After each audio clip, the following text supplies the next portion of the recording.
channel. Alright guys, we're back at it again with another one here for the May event 2025, May E25 to be short.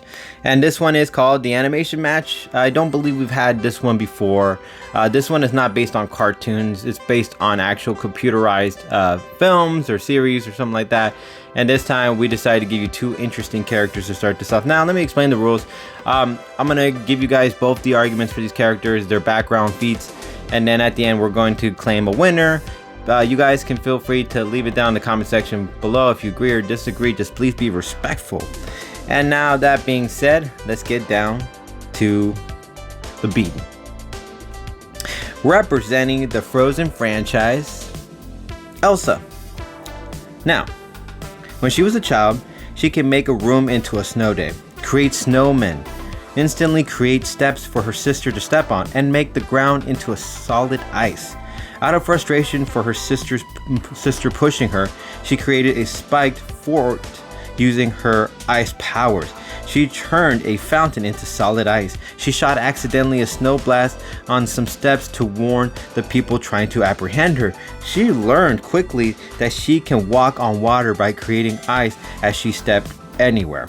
Made a ice bridge while walking over it. She made her own giant ice castle. She made a snowman come to life and she named it Olaf.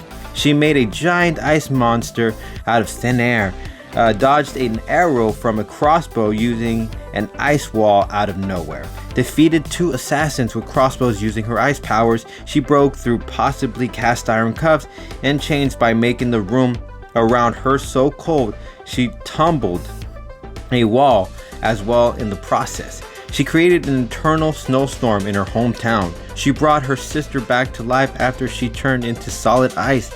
She did this with her love for her sister. Using love, she reversed the eternal snowstorm. Sorry if I said that all weird. Managed to keep Olaf alive forever. She made her village for a time an ice skating rink and ice skates for her sister. Now in the sequel, formed toys of models of villages using her ice powers when she did as a child. She did this as a kid. She cleared a path from the fog to gain access with her and her team. She overpowered a wind god, stopped a small army from retrieving a sword from her sister by making the floor into ice from them to slip over. She stopped a forest fire from a fired lizard, kind of like a Charmander. She got her sister and Olaf away from her by constructing a canoe and an ice floor to slide her away. She fought and tamed a water horse god and rode it on the ocean to her destination. She lifted ice boulders with relative ease. When she almost was frozen in solid ice, she managed to send an ice sculpture of what happened in the past to Elsa. Not to Elsa, to her sister. She stopped a dam tidal wave from a dam. It's like a dam. It's like it's a big, huge wall to keep the waters from overflooding a village or something. Tidal wave from destroying her home using an ice wall to block it. She brought Olaf back to life when he actually was taken out. Now representing in this corner from the Moana franchise, the demigod Maui. Now Maui took the heart of Te Fiti. He is a demigod based on his song. He pulled up the sky, stole fire from down below to keep the nights less colder, lassoed the sun to stretch days for humans, harnessed the breeze to sail the boats and shake the trees, pulled an island from the sea. He has something to do with the tide, the grass, and the ground. Took an eel and buried it to create coconut trees. Cast illusions through his musicals to trick Moana into giving her boat to him, and then trapping her in some kind of cave with like a giant boulder. Took on the Kakamora pirates on their turf, the ocean, with the help of Moana. Outran Kakamora ships from crashing into them. Knows how to navigate the seas with relative ease. They call him a wayfinder. wayfinding. They call it wayfinding. Sorry about that. If I say, I think it's way or wave. I think it's wave. Taught Moana how to sail, climbed a high mountain, opened a portal to another realm filled with strange creatures, including a giant crab collecting shiny objects. Took on a beating from a giant crab. Trained to regain his shape-shifting abilities. Took on Te Kā twice. Maui came to Moana's rescue, the third against Te Kā, and he lost his hook this time by making the ultimate sacrifice to his godly weapon. Got his magic hook back in great shape thanks to Te Fiti. Moana 2.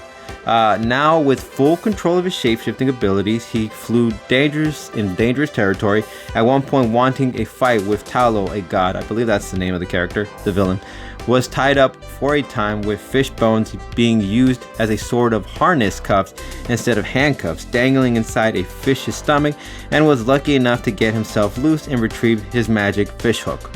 Shape-shifting into birds, bugs, lizards, and even different types of fishes.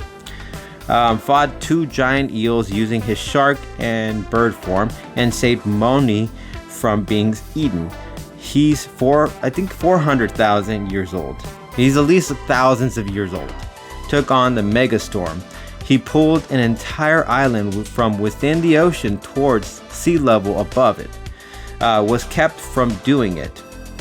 Took a storm blast from Talo, and that was mighty enough to take the ink right off his body, losing his living tattoo friend attempting to make the sacrifice for those humans. Maui swam into the ocean to save Moana's lifeless body. He called to the spirits through song to bring her back to life, this time as a demigod. I believe that's what happened. With his magic fish hook, he was able to retrieve his living tattoo pal along with the victories he marked all over his body. Maui managed to finally lift the island from out of the ocean. He came to visit Moana's little sister and her home island, continued to join Moana on her trips and adventures. Now let's talk about the endgame, Elsa. She can conjure a giant snow monster. Imagine an army of that coming at you. Ain't no way it doesn't put the work on Maui. If she's in her element, being somewhere of extreme cold environment, she'll easily make work of Maui, even with his magic hook. She can build barriers, walls, weapons, and even cages if she needs to call for it. Take his magic fish hook away and he's not a threat. Still tough, but powerless and relying on his physical capabilities. And that alone is not going to be enough against somebody who can form anything out of thin air. This isn't a lot of animals. There's not a lot of animals Maui possesses that can defend against very cold attacks, and might be his downfall in the grand scheme of things. She can control the weather if she loses control, and even if it's a sunny area, she might have the power to make it a colder one. She has a water horse she can use to fight and take place if the battle were to take place in the ocean. She has shown herself to be incredible with things like tame a water horse or defeat a wind elemental.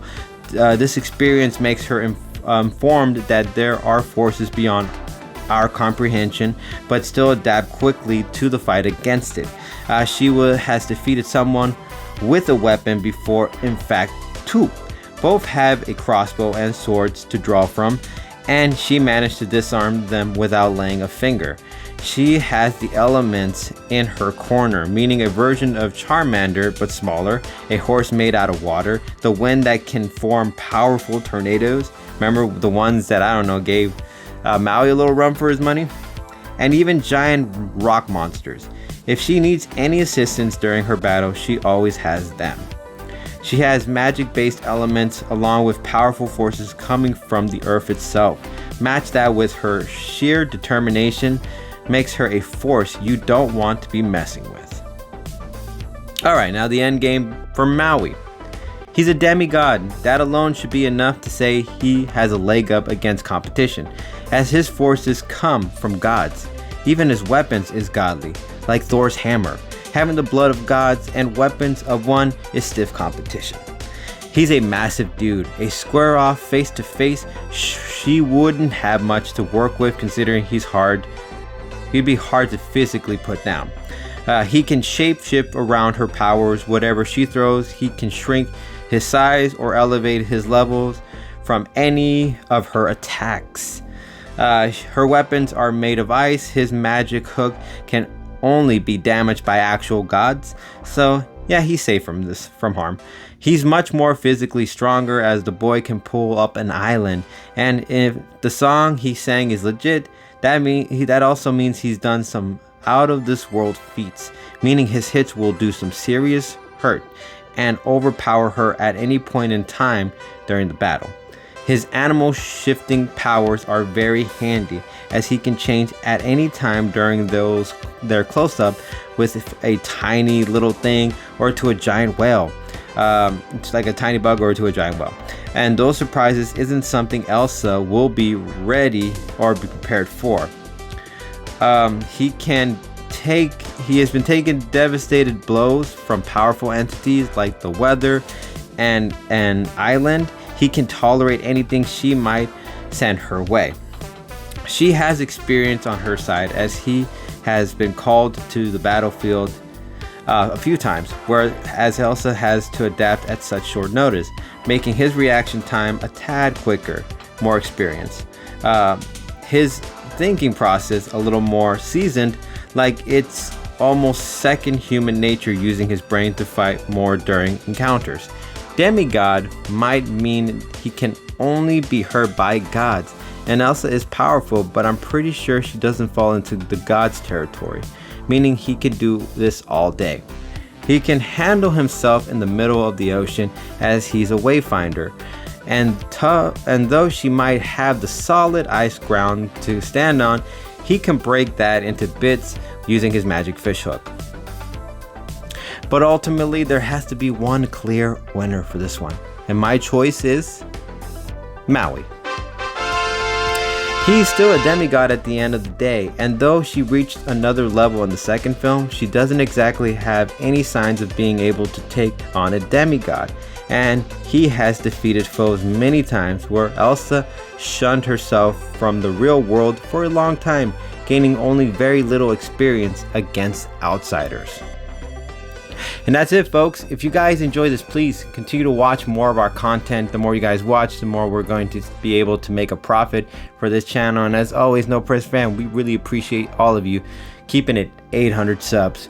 Peace.